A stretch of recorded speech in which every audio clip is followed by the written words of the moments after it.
Hi, everyone. So I just wanted to be sure to mention blog posts as a PR tool because they're like a huge PR tool.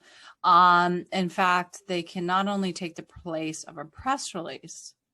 So I've always been saying blog posts are the new press release. I'm sure everyone's sick of that, but they can also take the place of a pitch, kinda. Okay, they can help structure a pitch. And so there's like almost too much to say about it, which is why we'll get into it when we cover. If you're really curious, just go down to the SEO. Is it the SEO chapter? Chapter 10. I just remember it was chapter 10, where we are going to talk about all this in more detail. But so if you're looking at it like replacing a press release, I mean, it's not totally replacing the press release. I always say you kind of do the press release for the dumb things that you know will run, right? But then essentially the blog post is for, it's basically like a pitch, but longer. Okay. And so you know that the press might not read the whole blog, but you just need something to link to. So it's like the same idea with the press release. Like, okay, am I really going to like, here, let's pretend this is my press release. Here, that's my press release. Do something with that. Does this make sense to just have things on paper anymore when they're not? What's the point? I know it's not literally on paper. We email it, right? But what's the point of just something that doesn't live anywhere anymore? It has the stuff we do has to live on the website for SEO purposes. So if you can do a press release, just somehow get it up on your website and have a link to it, and then send that out as well with your pitch and copy and pasting your press release in your email. But then luckily, or hopefully there's a link for someone to go to so that this doesn't exist anymore. And we're working online now. Like really for a lot of clients, all that matters is their SEO. So we use PR to drive links, or not links, mentions online, which is now it's like maybe as important as a link. So we always do that. And so with blogs, if you're looking at just writing blogs and just foregoing the press release, that's fine.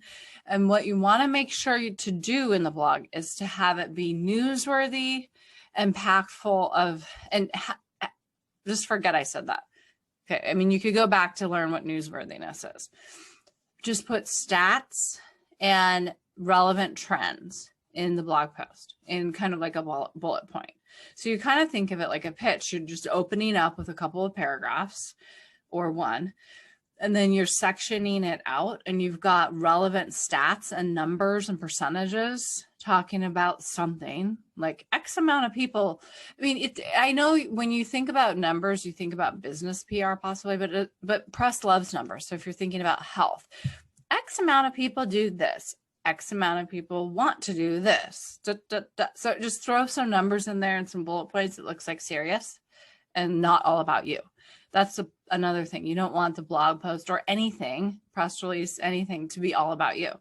And then the trends, and if you don't have stats, you could always just think about trends and trend spotting, and have your CEO or whoever kind of like highlight some upcoming trends that might be on the horizon, or things that are happening now in this industry.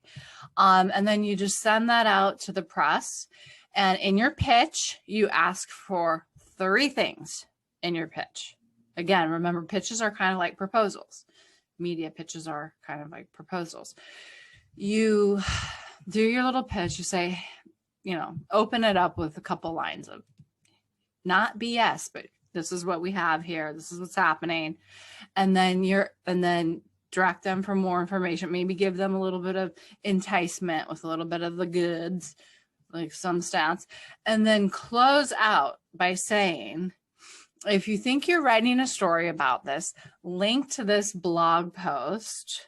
Or no, but don't direct them. Just say, if you're thinking about doing a story about this, feel free to link to this blog post, contact me for an interview if you want to dig deeper into the subject, and then there was one more thing. We do this all the time. I can't remember. Link, get it. Oh, write an article. Duh. If you would like, a customized version of this blog post, or like something more in depth with one portion of this blog post, let us know. And we will write a customized article just for your publication. Okay, so you just link to this thing is the first task, or interview, or we will write an article for you. But you always have the backing of the blog post just in case, because ideally, kind of like for SEO purposes, the press is just going to be like, oh, I'm writing on travel predictions. I already was. And now I've got a blog post that talks about like something with that in relation to like millennials and how millennials are liking to travel now, or something. Okay. I'm tired now. Talk to you later.